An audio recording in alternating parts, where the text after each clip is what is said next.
O e- E o Eterno de Israel abençoe a todos os nossos internautas. Eu sou o reverendo Luiz Prestes Macena Filho, sou pastor evangélico, sou historiador, sou teólogo, hermeneuta bíblico e escatólogo.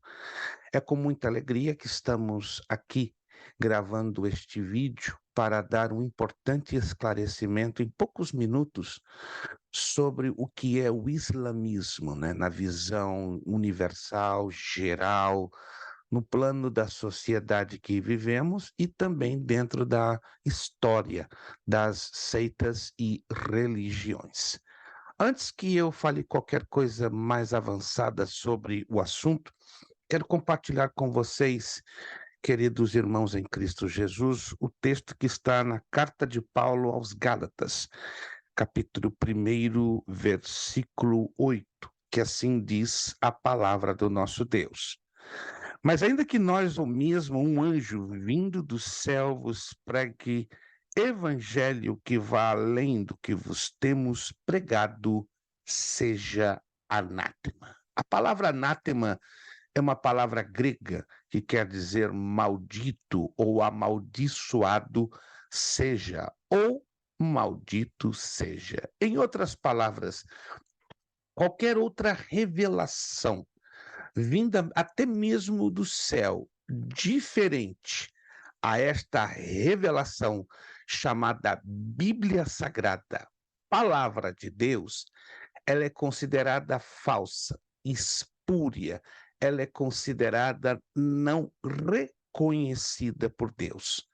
Vamos falar então um pouquinho da história do islamismo, que é considerada hoje a religião que mais governa ou domina o planeta Terra. Até um certo tempo, o cristianismo foi considerada a maior religião do planeta, mas hoje não. As pesquisas indicam bem diferente. Vamos então entender a estrutura do que é o islamismo. Perfeito. Aí estamos, não é, com este slide que vai com certeza ajudar a todos os nossos internautas a entenderem um pouco sobre o islamismo. Temos aqui um mapa do islamismo. O islamismo é a fé majoritária em 50 países e graças às altas taxas de natalidade na Ásia e África, é também a religião com crescimento mais rápido. Na ocasião desta pesquisa, você pode ler ali, né, que indica como a segunda maior do mundo, mas hoje ela já não é mais.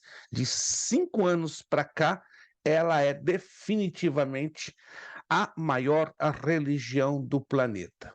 Né? Como já falamos, o islamismo é a fé majoritária em 50 países e graças às altas taxas de natalidade na Ásia e África, e também a região com o crescimento, a religião, perdão, com o crescimento mais rápido.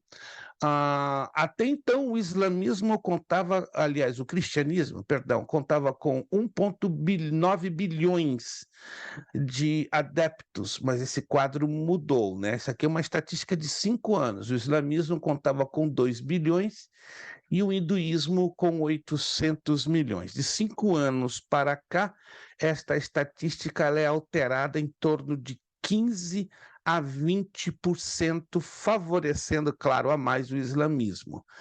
Aonde estão os muçulmanos, os islâmicos, em percentuais?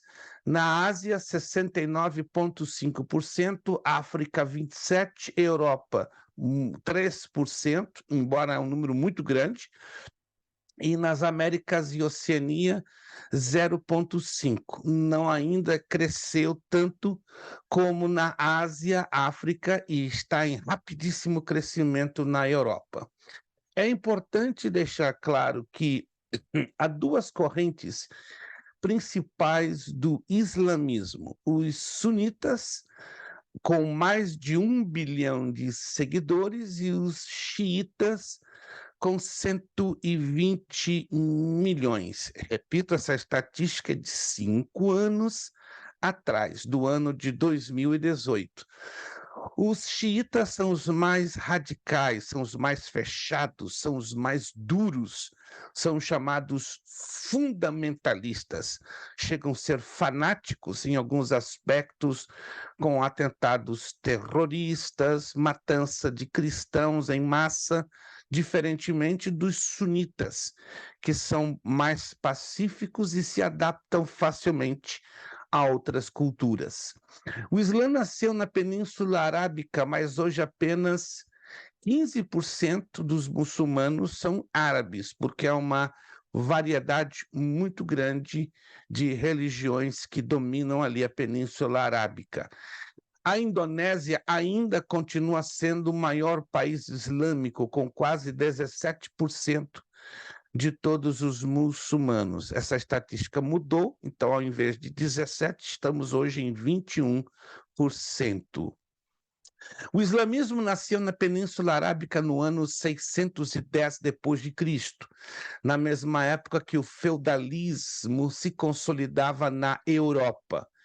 Essa região não foi dominada pelos grandes impérios, ou seja, ao longo da Idade Antiga e começo da Idade Média, que nós temos um mapa do continente europeu no seu tempo, né, e os limites do Império Romano.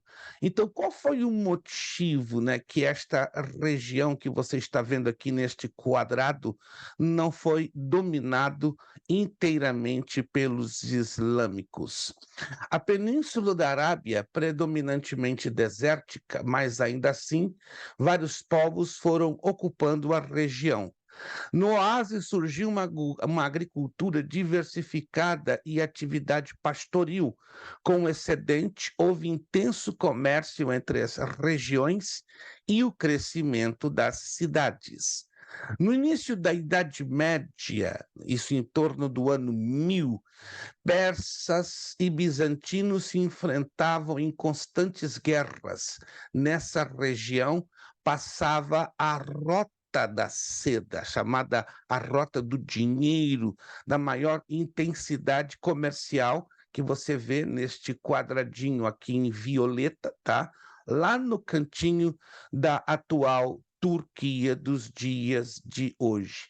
Aqui temos um mapa da Europa, norte da África e uma parte da Ásia. A parte que você vê em púrpura, né, ou em cor de vinho, é o Império no início, no Império Romano, né, ou Império Bizantino, melhor dizendo, no início do reinado de Justiniano. Isso entre os anos 527 e 565 a.C. E a parte que você vê em verde foram as conquistas deste rei do Império Bizantino. Vamos mais adiante. Esta é a Rota da Seda. Ela foi uma importante rota de trocas comerciais e culturais entre o Oriente e o Ocidente. Seu desvio desenvolveu as cidades da Arábia, destacando-se Meca. Lembre-se que Meca hoje é o centro nervoso mais importante do islamismo. Aqui temos um mapa do Império Persa, que ocupa as regiões do atual Irã e Iraque, e do Império Bizantino, que envolve basicamente a Turquia, Síria e Líbano dos dias de hoje. Meca, falando de Meca, Arábia Saudita, era o centro econômico e religioso. Na cidade se localizava a Caaba, com suas várias divindades. Anualmente, os árabes se reuniam, anualmente, né, todos os anos, os árabes se reuniam em Meca e cultuavam estes deuses. Maomé. Quem foi Maomé, então, em todo este cenário? Nasceu no ano de 570, nós afirmamos provavelmente, porque não existe documentação que comprove 100% da data com exatidão. Então, aproximadamente no ano 570 depois de Cristo, se deu o seu nascimento. Foi mercador e durante muito tempo percorreu regiões onde havia seguidores do judaísmo e do cristianismo, até que aos 40 anos de idade ele recebeu uma revelação. E nesta revelação ele ouviu o arcanjo Gabriel lhe dizer o seguinte: só existe um Deus, Alá. Maomé passa a ser o seu principal profeta. A crença no paraíso para os bons e os ricos tinham que ajudar os pobres. Esta foi a base da revelação do arcanjo Gabriel ao profeta Maomé. Em 622 depois de Cristo ocorreu um fato chamado de Hégira. A Hégira foi a fuga de Meca para Medina, que é o ano zero do islamismo. Em outras palavras, Maomé foi perseguido por causa desta revelação, recebida dele da parte do arcanjo Gabriel. E essa perseguição deu-se o nome de Hégira, que foi a fuga da cidade de Meca para Medina. Ele saiu então do sul para o norte. E esse acontecimento se dá um marco do chamado ano zero do islamismo. Lembremos-nos que os islâmicos, como os judeus, têm o seu próprio calendário. Nos anos seguintes, Medina teve sucessivas vitórias derrotando Meca. É como houvesse uma guerra civil dentro da própria Península Arábica. Os ídolos do Caaba, ou da Caaba, foram destruídos, só restando a Pedra Negra como símbolo de adoração. Em 630 d.C., Meca aceitou a liderança do profeta e se converteu ao islamismo. Surgia uma civilização islâmica com a união dos árabes em torno da religião. Essa pedra ela é muitíssimo conhecida ali na cidade de Meca e ela é alvo da chamada peregrinação que pelo menos um islâmico, uma vez na vida, precisa fazer à cidade de Meca e tocar esta pedra que é considerada um ponto sagrado dentro do islamismo. O islamismo é uma religião revelada por Alá. É monoteísmo mesmo, porque eles só creem em um só Deus, ou na crença de um único Deus. E o seu livro sagrado tem por nome de Alcorão ou Corão. Inspirado no cristianismo e no judaísmo, olha que detalhe curioso, o profeta criou a terceira grande religião monoteísta. Monoteísta quer dizer adoração a uma só entidade, a uma só divindade, a um só Deus. Então, esta religião desafiou os poderosos, unificou os árabes e criou uma civilização fértil e bela. O islamismo coloca 5 obrigações, observe e anote aí. 5 obrigações. Número 1, a crença em Alá. 2, rezar 5 vezes ao dia. 3, executar doação de esmolas. 4, jejuar no Ramadã, que é a sexta-feira sagrada, que ocorre uma vez por mês para os islâmicos. E a peregrinação à cidade de Meca, na Arábia Saudita. O jihad. O jihad se deu com a expansão nos árabes, os quais dominaram regiões da Espanha, ou seja, na atual Península Ibérica, até a Índia. E o islamismo se tornou a religião da maioria desses povos. Eu conheço a Espanha, e se você vá à cidade de Málaga, Granada, Sevilha, bem no sul da Espanha, ali você vai ver a influência do islamismo, ou seja, os islâmicos invadindo a Península Ibérica para levar o jihad, que é a expansão da fé muçulmana-islâmica. Fatores determinantes da expansão: a decadência de bizantinos e persas, excelente exército, desejo de conquista de novas terras e a expansão do comércio e da religião, e o quinto fator, a crença no paraíso. Então, o jihad, repito, começa na Europa, na Península Ibérica, entre o século VII e VIII depois de Cristo e vai até a Índia. Aí nós temos um outro fator que deixou muito marcada a história do Oriente Médio pela influência do islamismo.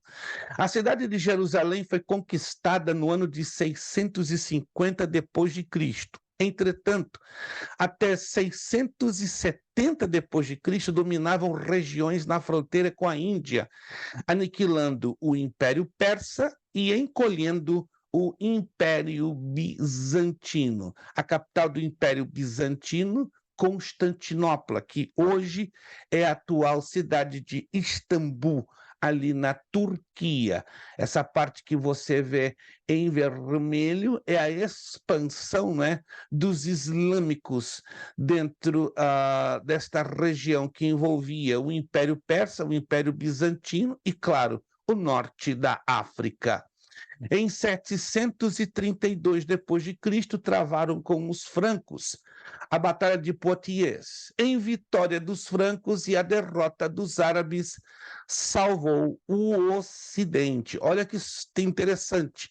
A expansão árabe, o jihad, foi tão forte, foi tão poderosa. Se não houvesse esta batalha, a Batalha de Poitiers, no ano de 732 depois de Cristo, fatalmente o islamismo teria conquistado praticamente naquela época, no sétimo século, né, ou século VII depois de Cristo, praticamente todo o continente europeu seria absorvido pelos islâmicos, seria bastante desastroso. O mundo islâmico começava na Espanha e se estendia até o Oriente. Com exceção da Espanha, hoje quase todo o restante segue o islamismo. Como já havia falado a vocês, a Península Ibérica foi o ponto de partida do jihad ou da expansão do islamismo no planeta Terra no século VII depois de Cristo. A Península Ibérica compreende Portugal e Espanha, mas veja só, com exceção da Espanha, esse mundo islâmico que começou lá atrás, no século VII, é o mesmo de hoje. Você vê aqui, né, a Península Ibérica, Portugal de um lado, Espanha de outro, o norte da África e praticamente a Península Arábica e os países que compreendem hoje, né, o atual Síria, Líbano, metade da Turquia, toda a Arábia Saudita, o Iêmen, Emirados Árabes, todos os países que compõem a Península Arábica, somado o Irã e o Iraque. Então, o panorama praticamente é muito parecido daquela época, século VII depois de Cristo, é o panorama atual, repito, tirando a Espanha, que hoje é um país, um dos menos cristãos do planeta Terra e bem mais ateísta e humanista. Foi nesse período, entre os séculos VIII e XII ou XII, a chamada Alta Idade Média, que os muçulmanos praticamente dominaram o mar Mediterrâneo. Veneza e Gênova, na Itália, praticavam o comércio do sal no mar Mediterrâneo, que você vê aqui em cor violeta.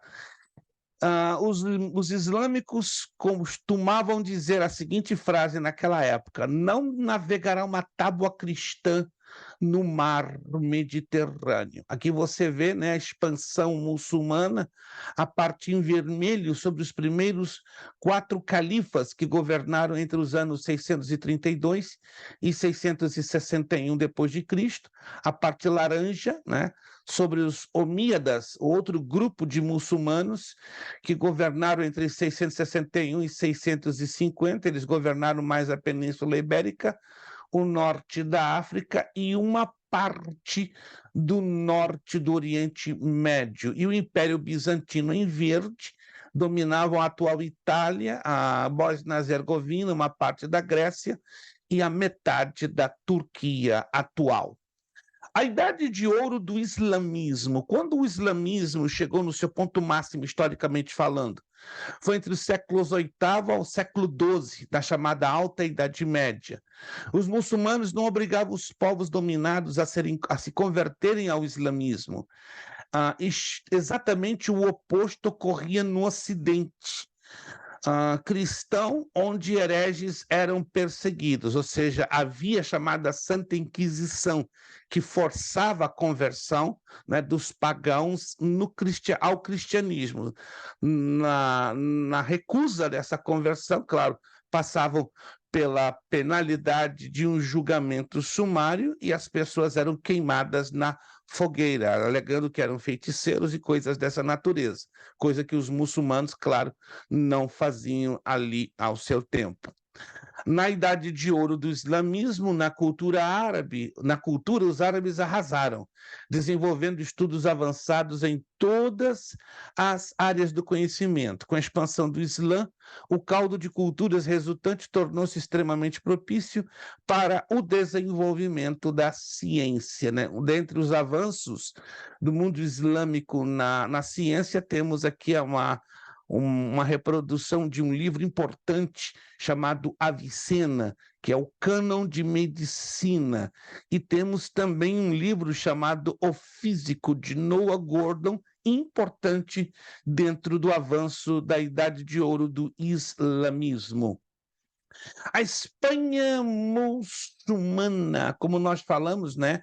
A Espanha, pelo menos na parte sul, Península Ibérica, foi fortissimamente marcada pela presença islâmica ou muçulmana, tanto na arquitetura, na religião, nas artes, na sociedade. Então, praticamente um terço a um quarto do território espanhol, ou seja, da Península Ibérica na época, estava debaixo deste domínio muçulmano.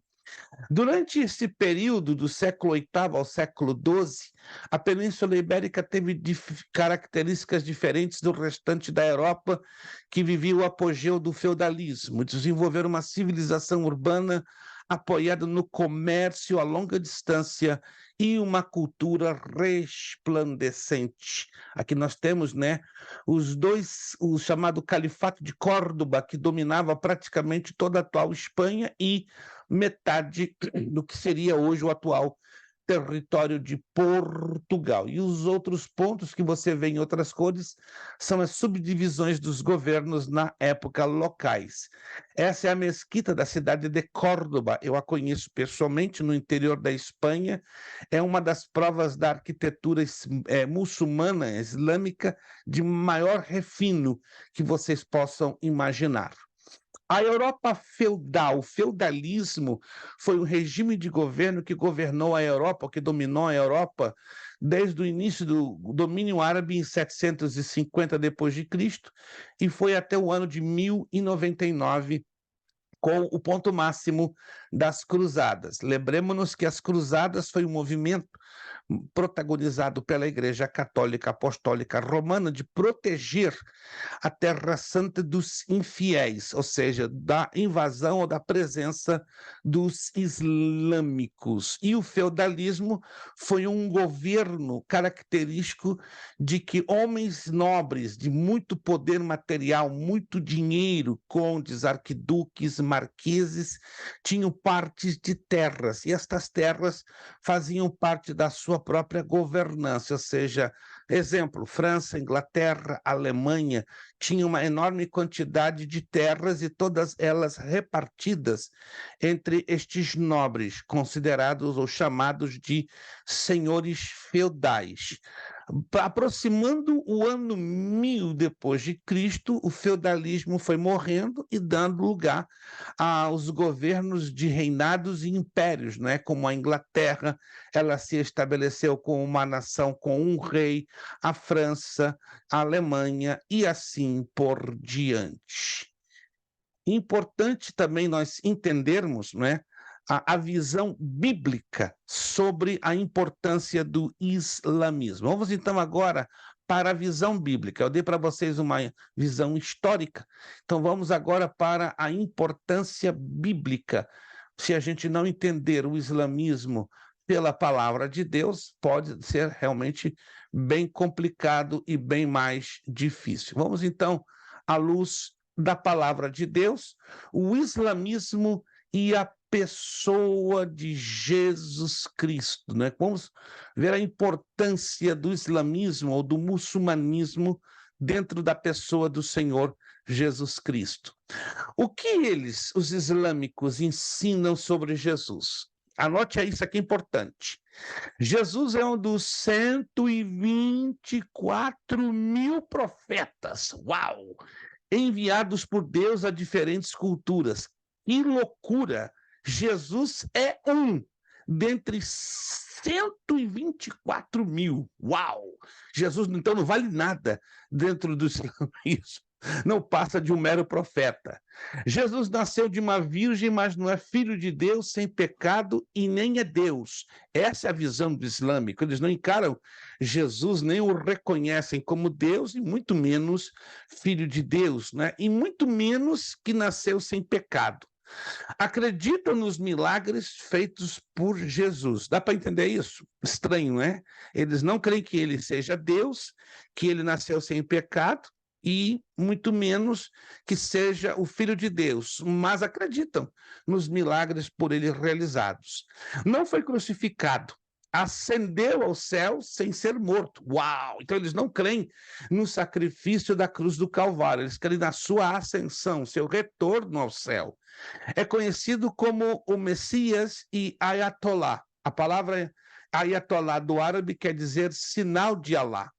E eles creem que Jesus regressará no futuro para viver de novo e morrer de novo. Que é isso, gente? Totalmente contrário ao que ensina a palavra de Deus. Vamos entender, então, os erros teológicos e a refutação bíblica. A divindade de Jesus. O que o Alcorão, o livro dos islâmicos, fala ou ensina? Olha o que está escrito. De fato, a semelhança de Jesus perante Deus é como a de Adão. Ele criou do pó e em seguida disse-lhe, sê, e ele foi. Alcorão, capítulo 3, versículo 59. Outra declaração estranha do Alcorão sobre Jesus. Preste atenção. Ó povo do livro, judeus e cristãos, não vos excedais dos limites de vossa religião, e não digais de Deus senão a verdade. O Messias, Jesus, filho de Maria, foi apenas o mensageiro de Deus e seu verbo que ele concedeu a Maria, e um espírito vindo dele. Então, crede em Deus e em seus mensageiros, e não digais, Deus é uma trindade. Abstende-vos de dizê-lo, é melhor para vós, porque Deus apenas é o Deus único, longe de sua glória que ele teria um filho. A ele pertence tudo que está nos céus e na terra. Deus é suficiente como guardião. Está no Alcorão, capítulo 4, verso 171. É estranho, não é verdade? Eles, ao mesmo tempo, exaltam Jesus e, ao mesmo tempo, eles diminuem o seu poder, a sua autoridade e a sua divindade.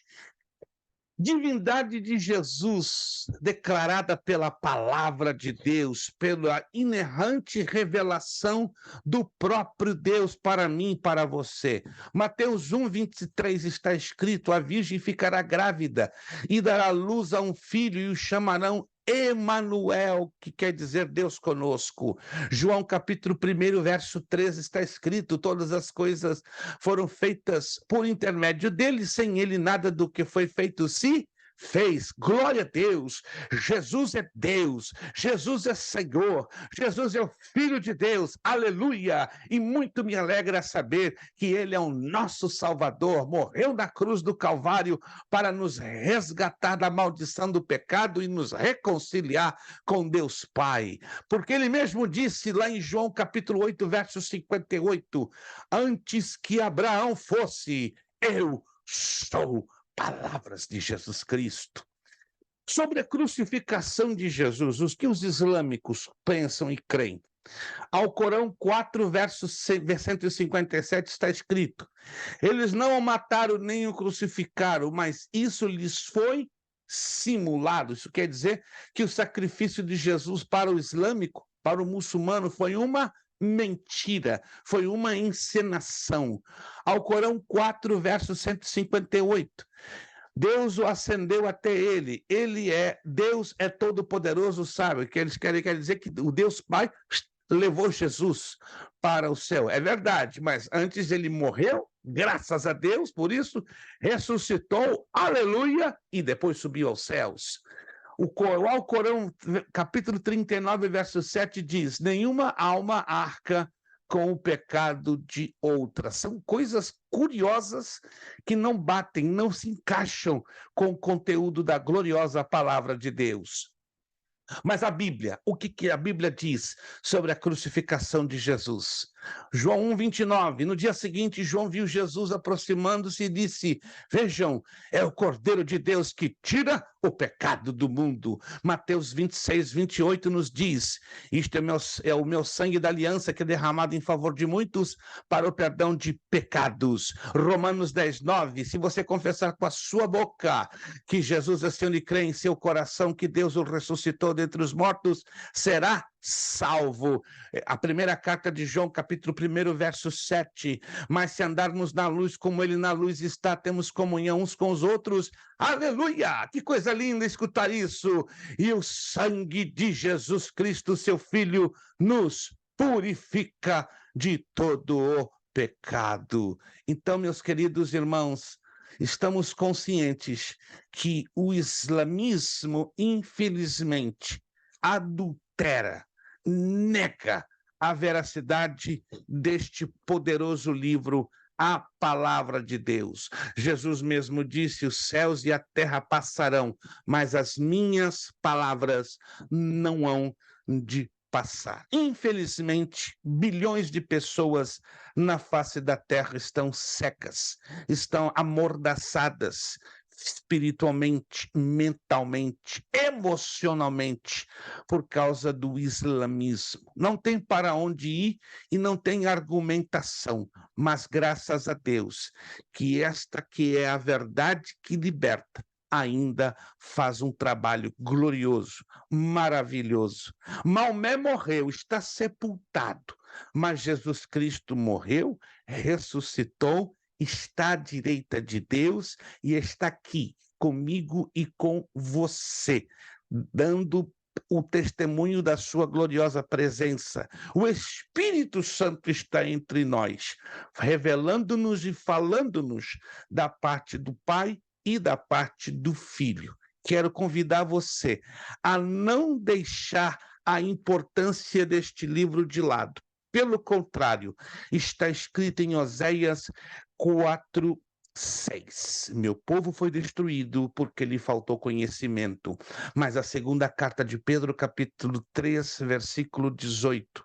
Antes crescei na graça e no conhecimento de nosso Senhor Jesus Cristo.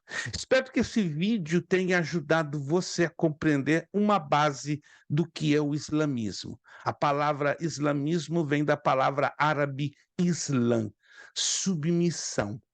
A palavra muçulmanismo vem de muçulmano, que liga-se a Maomé.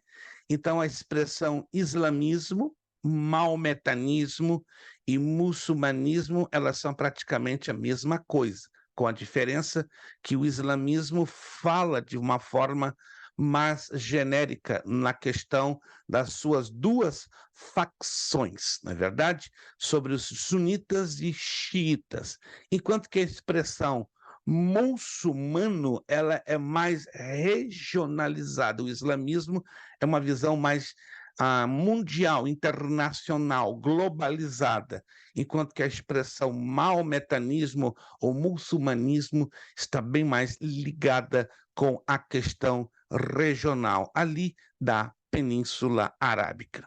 Quero fazer uma oração, agradecendo pela sua vida. Você, não é, que participou deste vídeo, em ter assistido este vídeo, convido a você a divulgar este vídeo nas redes sociais. Se você gostou deste vídeo, né, coloque lá, né, o seu thumbs up, né, o seu dedinho para cima, e se quiser, você pode se inscrever aqui no nosso canal do YouTube. É totalmente gratuito. Todas as vezes que lançarmos novos vídeos, você então automaticamente estará recebendo as notificações no seu e-mail. Ajude-nos a divulgar a gloriosa palavra de Deus através dos nossos vários vídeos que temos no nosso canal do YouTube. Temos muitos vídeos de escatologia bíblica e de outras séries. Então, contamos com a sua ajuda, com a sua indicação, com a sua divulgação e, acima de tudo, com as suas orações. Eu sou o reverendo Luiz Prestes Macena Filho, estou aqui falando da cidade de Orlando, estado da Flórida, Estados Unidos da América, e conto com você para divulgar o reino de Deus e trazer honra, glória e poder ao nome daquele que vive e reina para todo sempre. Ao Pai, ao Filho e ao Espírito Santo. Pai amado, nós te agradecemos neste dia, neste momento, por termos mais uma vez podido gravar um vídeo divulgando a tua santa palavra, divulgando sobre esta seita que tanto tem crescido, essa religião que tanto tem crescido no planeta Terra e que muitos ainda não têm a mínima compreensão de que se trata. Que este vídeo possa ser de edificação, que possa ser de bênção, de informação e esclarecimento para o teu povo. Louvamos o teu nome, abençoando, ó Deus, a cada um que está visualizando este vídeo, porque queremos dar somente a honra e a glória ao teu grande e único e maravilhoso nome. Muito obrigado. Oramos agradecidos em o nome de Jesus Cristo. Amém e amém. Muito obrigado pela sua audiência, muito obrigado por ter participado conosco. Que o Eterno de Israel te abençoe. O Senhor te abençoe e te guarde. O Senhor faça resplandecer o seu rosto sobre ti e tenha misericórdia de ti. O Senhor Deus levante o teu rosto, o seu rosto, e te dê a paz. Muito obrigado, Deus os abençoe. Voltamos em um próximo vídeo, permitindo assim o Senhor nosso Deus. Graça e paz. Que o Eterno de Israel vos abençoe rica e poderosamente.